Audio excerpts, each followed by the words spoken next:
We are now live there. Hi everyone, live on LinkedIn. We're live on YouTube. We're live on Twitch. And soon we'll be live on, let's see, preview, waiting for Instagram to go live. And there we're live on Instagram as well. I am back to there we go. Hi everyone, it's 2:30 p.m. It's a Wednesday afternoon. You're watching me, Donny, here live from Stockholm, Sweden with my Innovation Fika, which of course you know, we'll be doing a lot of Swedish, Danish expressions here today. So Innovation Fika means innovation coffee break. Fika in Swedish is kind of coffee break in Swedish. The most innovative time of day when you step away from your desk and you talk about other things than your actual job. So Fika, if you're going to do one thing in your company to increase your effectivity and innovation capacity, do Fika in your day. So that's the Swedish version for you. So every Wednesday, 2:30 p.m., I do this interview with some really cool people about some really cool ideas. And today's not different. This is episode 144 of my Innovation Fika. You can find them all on YouTube, where they are all saved on my YouTube channel. So you're free to go there, of course, and have a look at that. And today is actually, not only is it the spring equinox when the actual sort of sun tilts over and gives us more light than dark in the days, it's fantastic. It's also the International Day of Happiness today. So I thought to myself, who can I have on my show who is the perfect representation of happiness? Well, one name immediately sprung to mind. It was a guy I met in Norway, actually. We shared the same TEDx stage in TEDxBergen, and we think it was 2017. And I just reached out and said, hey, do you want to be part of the show on the International Happiness Day? And he said, he said, of course, I'm there. And, you know, that just shows you what kind of guy he is.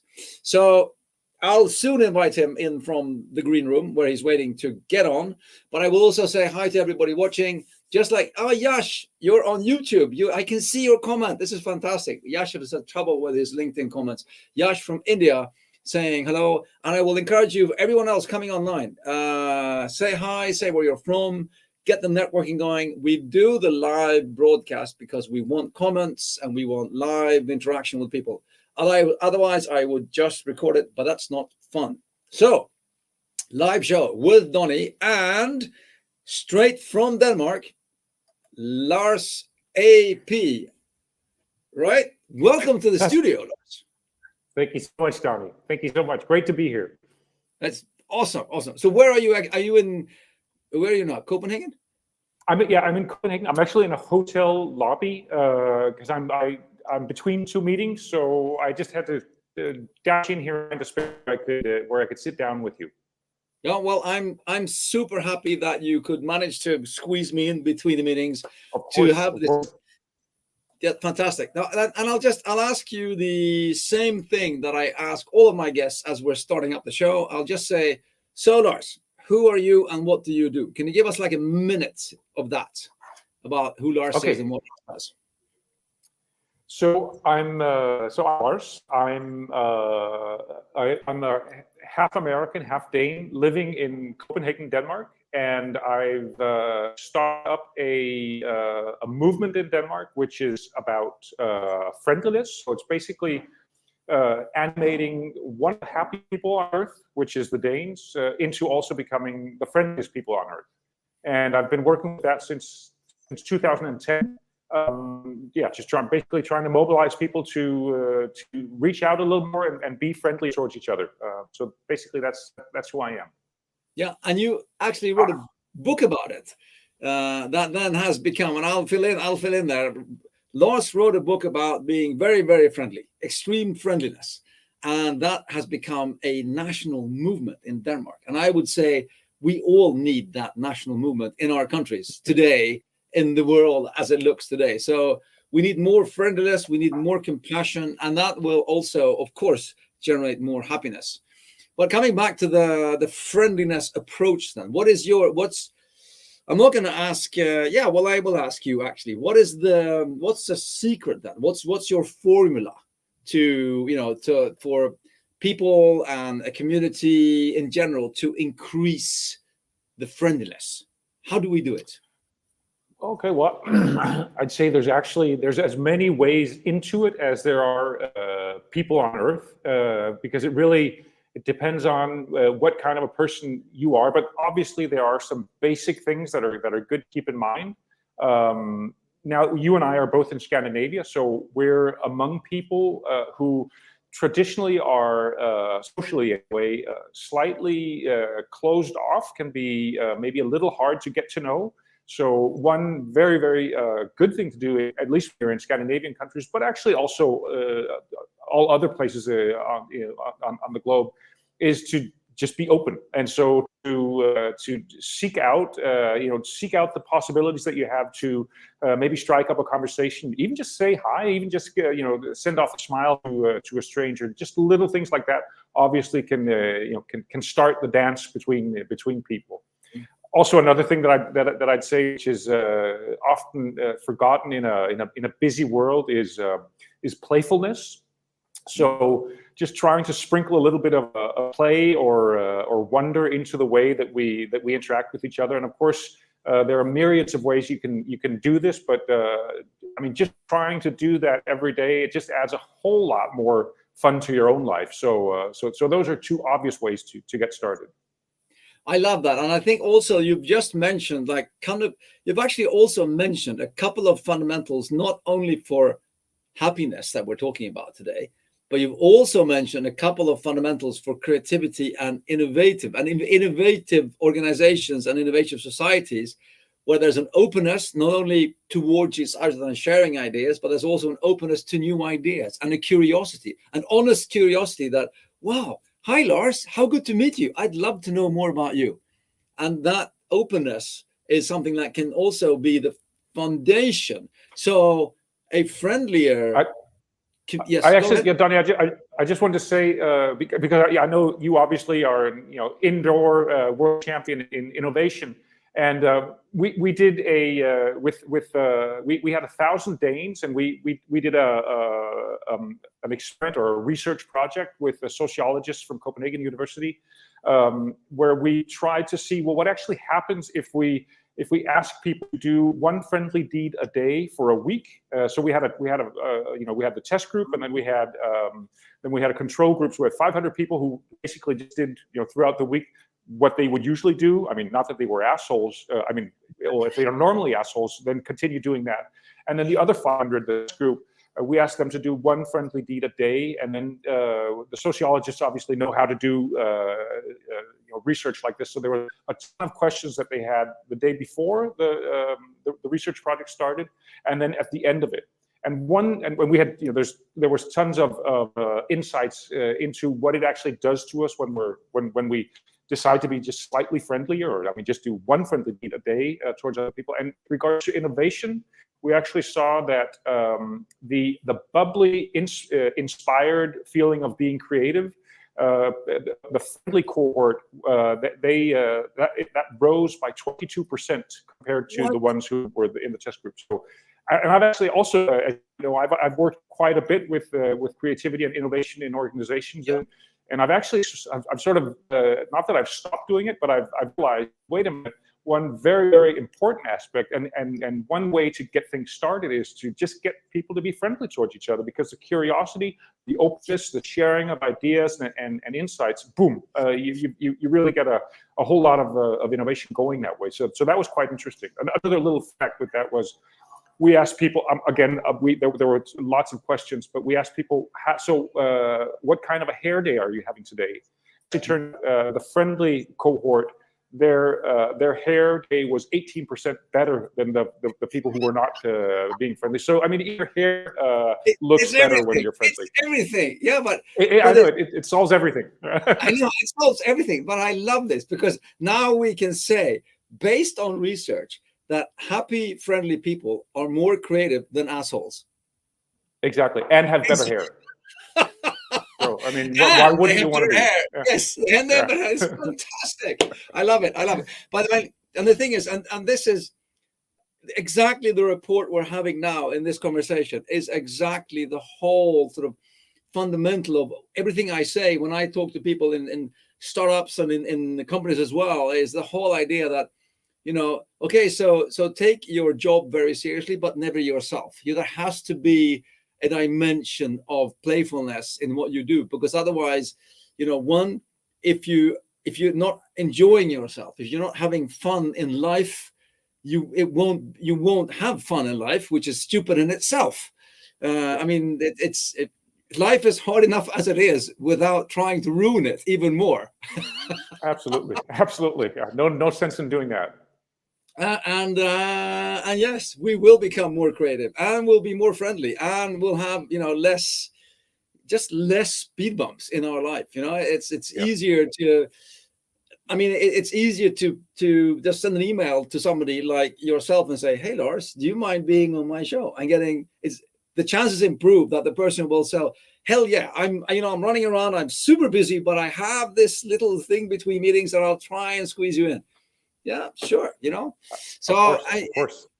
Really, really cool, really cool. So, but have you seen any connections to happiness? I mean, we are in the day of happiness then. I would say tons of them.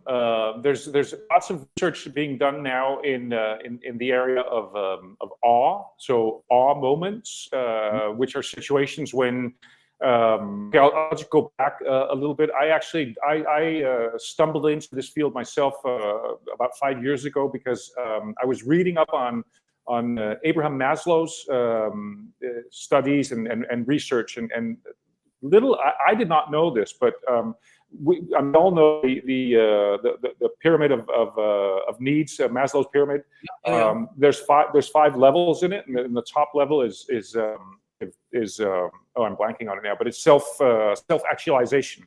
Yes. You and I, and probably many, I would say most of the people who are part of this innovation Fika are probably pretty happily, going about self-actualizing. So we're very lucky people, and probably also relatively happy people doing this. But what Maslow did the last 2 years of Maslow's life, he was full time on. He was given a 4-year grant, and he was studying full time on a 6th level, and I didn't know anything about this. He died he died in 1970 from a heart attack, relatively suddenly. So none of the research that he didn't publish any books or anything. It was all in notes and in lectures that this was given. The 6th level that he was talking about, or that he was researching, as he said, this is where. This is where the magic happens. This chip. He didn't say that, but that's basically what's stated throughout his notes. And what he called the 6th level is self-transcendence. And when in trying to explain what it is, he said it's little glimpses or little moments where we feel an uncommon sense of connection with the world around you. So you really connect, and these are moments that fill you with awe, that fill you with basically the utmost meaning in life, and also the utmost happiness in life. And explaining what these moments look like. Obviously, I think we can all relate. Well, if you're enjoying a view of the Grand Canyon, a sweeping view like that, you're going to be awed by this view. But as Maslow said, but it's actually also it can be in your backyard. You're tending your tomato plant in your backyard, or you might even just be patting your dog and feeling a connection. And these can also be awe-inspiring moments. And actually, it can just be talking to a stranger that you don't know, but then having this sense of connection with us that you wouldn't normally know. So it can actually be very mundane, everyday situations. And what I realized as I was reading through this, wait a minute. In our movement in effing Flink, we've been collecting situations. We've been asking Danes to send in, if you experience anything friendly, send it in, and we've actually amassed more than 13,000 stories of friendliness, friendliness moments, I guess you could say. And it dawned upon me that, well, wait a minute, these are everyday awe moments. These are everyday self-transcendent moments where you just as if in a little, just a little glimpse of magic, you feel connected to maybe someone that you didn't even know before. You just met in the street, and then you pass each other, and that's it. So what we actually did is we dove into these stories, that this relatively big data set that we had at hand, and tried to see, so what is it? What do they look like? My latest book is this is Danish. This word does not exist in Danish, but I sort of made it up, and that's a bad idea for a book title, by the way, because no one knows the word or can spell it. So don't do that. But anyway, in this book, I try to detail when and how is it these situations come about, and I'd say those are for sure portals to happiness. I mean, there's no doubt about it. What we are, a herd animal, humans are a herd animal. What we need to feel as part of the herd. And how do we do that? Well, we do that by solidifying the connection between each other, by giving each other the feeling of being socially integrated. It's the most important thing for us as humans. Which is also detailed in other studies where researchers have looked at what is it that is most important for us to stay vibrant, to stay healthy, and to stay alive. And the number one factor is the feeling of being socially integrated. And that's not, and number two is close relationships. I think we all know that that's important. But above that is the feeling of being socially integrated. And that's, Donnie, that's you smiling at me, or that's you when you go down to buy a roll of Mentos in the kiosk, that you just say hi to the guy standing on the other side of the counter, because you make this other piece, you make the other person feel socially integrated in the situation. And the magical thing is you make yourself feel, so you solidify each other's reasons to be, and that is the ultimate source of happiness. Of course, there's many others, but that's never knew that. I never knew that about Maslow. I haven't heard that before. And thank you, Anne, for adding the magic moments here from Anne as well. Thank you for commenting, Anne. Wonderful. We agree 100%. Anne is a wonderful. Anne is a magic woman. I can tell. She's amazing. We just did we had a campfire session actually in Anne's apartment in Copenhagen. So Anne, it's great to see you. Wonderful that you're here. Cool. Well, everybody else, comment, say hi. Just join the fun. Just say hi, and it's happy to have you online. No, and I can invite Anne to the next session. I mean, I had a session a couple of weeks ago with Eric Olson, and it was based on sort of starting off with sort of how to take the step into change. It was like everything from physical training to everything like that, but it ended off in a conversation about showing gratitude and being happy and just enjoying the fact that, that if you've been like training, and then we talked about, when I can get feelings when I sit on my bicycle and I'm biking to work, I can I'll be happy because I can feel, everything's working. This is fantastic. I can bike to work. I'm so grateful that I can jump on a bicycle and I can bike to work. And I feel like, I feel strong and it's fun and I'm enjoying it. I mean, I loved riding my bike when I was a 5-year-old kid, and I still love riding my bike when I'm a 55-year-old kid. So, but just the allowing yourself to feel the joy and the gratitude and being grateful for, you said mundane things, but I think one of the big problems in our unhappy world is that people they don't feel the gratitude for the small things in life, right? Because we've been chasing kicks and we have to add on more things all the time, and we'll never reach them, of course, especially not if we look at magazines and online and Instagram accounts, because they tell us what we aren't good enough to be, the whole thing. But just enjoying meeting you. I mean, this makes me so happy to meet you again. You have no idea. I mean, likewise. I mean, I loved meeting you in Bergen. We hit it off everything like that. And then I love it. And I think that's so important. And I think one of the routes to both friendliness and happiness is let go of the prestige and just allow yourself to be curious and admit to people that, I don't know, I'd love to know more about you, and not be blasé and the whole sort of that kind of thing. I think it's really, really important. I wanted to you make me think of something, because in the so in the mundaneness, in the everydayness, I think, as you said, we often forget the wonder being on a bike, just biking along. There's actually two things I'd like to say. One thing is I heard in some research project when they looked at how developed the society was, or how whatever, I can't remember the full story, but what they actually looked at was how many women bike after dark, after the sun has gone down. Okay. That was a measurement for how well the society, how well in the infrastructure. Because if you could bike, there would actually be something that you could bike on. And you had a bike, which was where there was air in the tires, etc. You're a woman, you can do it after.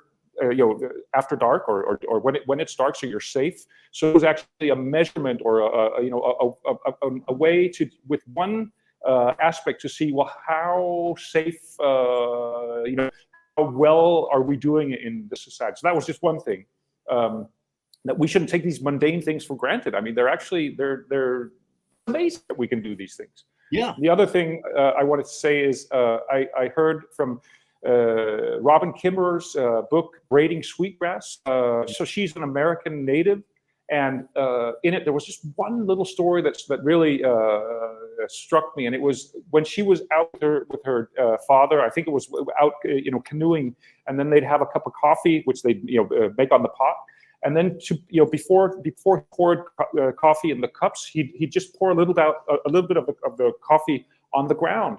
And of course she was, okay, so that's that's for nature that we're doing it. And there was a little sacred ritual with doing it. And so she asked her father, now why is it you do that? Who is it for? What's it for? And a week passed, and then her father came back and said, well, you know what? I actually once upon a time when we made coffee, we didn't have filters, so the coffee beans, the coffee grounds was actually in the coffee. So we poured just a little bit to get it out of the spout before pouring it in the cup. And so what she realized was that, well, wait a minute. Okay, so there was nothing sacred about this. It was actually just a practical thing that they had done, but they had turned it, or his father and his parents perhaps had turned it into sort of a ritual, a sacred ritual. And I think that is a wonderful reminder for all of us that we have so many things in our everyday, again, mundane life, but we maybe should ritualize some of them. Maybe we should consider them more just something mundane, or just cherish the the wonder. And so, like when you get on your bike, maybe you should do not that you should do this before you get on your bike. Just I'm so lucky that I can get on my bike and I can bike to work. So have some kind of an appreciation or gratitude, as you say, practice with it could be a great reminder. Anyway, those were just two things you just reminded me. But I love that example as well. I mean, so I have a background in martial arts. I mean, way back I did practice like martial arts with the whole discipline and everything, and the white suits and everything. And one thing you always do when you both you enter and when you leave the dojo and the training thing is that you turn towards the room and you bow, and you thank the sensei and the room, and then you leave. And still today, when I go training, if I'm in a like a dojo like setting or anything like that, when I leave the room, I always stop and I bow and I think, and I'm thankful for the training session that I was allowed to have. And it's like, for me, it's like a ritualization of, the thank you. Now I can continue with my day. It's like just one of those things. You're making it sacred. I mean, I love that. I'm looking at the timer. I know that you are heading into the next meeting, and this is only a half an hour, 30-minute coffee break chat. This is what this is all about. Short, weekly coffee break chats with fantastically interesting people, just like my really good friend Lars, straight from Copenhagen, between meetings, talking about friendliness. Show me the book again. Show us the book again, the new book. And how will we translate that to English? So it's actually awesome. And it's moments that make you say, oh, and this would be the way of saying, this is a very, that part is actually very, that's normal in Danish, and it's just saying, wow, I guess you could say. Yeah. And then so I just put that on, so it kind of sounds like awesome. But again, no one can spell it. It's not a word. It's a made-up word. So bad idea for marketing. So don't do it. Everyone, make sure to follow Lars on LinkedIn. He writes in Danish, but there's a fantastic translating function on LinkedIn. And he has an incredible Friday newsletter that comes out every Friday. That is amazing. It has tips of the song of the week to listen to and some wonderful stories about friendliness and happiness. I will encourage everyone to bring some of Lars into your life. It will make it so much better. Lars, very kind of you. Thank you for these 26 minutes spending your life with us. And with everybody out there, I will say thank you for this time. And let's see, here we go with I'm trying to be in the healthcare system in Denmark. Problem is you're considered a bit naive and out of tune by the doctors. They don't know how to deal with. I wonder why doctors are, well, let's do another episode, and with you and me and Lars talking about how we can reform you should into a more effing Flink system, because my father was a doctor. He was actually a doctor for 55 years. He was a doctor for 55 years. And most of the time what he did was he spoke to people. I mean, he actually just sat down. I mean, I could see people that he came to meet, and they would be healthier when they left his office because he'd sat down, he'd listened to them, he'd met them, he'd give them a smile, encouraged them, sometimes breaking bad news as well. But, he spoke to people, and he was a healer in the right sense of the word. And I've saw people leaving his office that 1 hour before had been broken people, and they came out a bit healthier. So there's so much what you talked about, the interconnection between people and seeing each other and actually offering ourselves to each other and being a part of each other's lives is the key to friendliness and happiness. And on this day, the International Day of Happiness, we nailed it, my friend. We nailed it. I love you for it. Thank you so much for being on the show. Thank you, everyone. Thank you, Donnie. Thank you so much for having me. Thank you. There. End stream.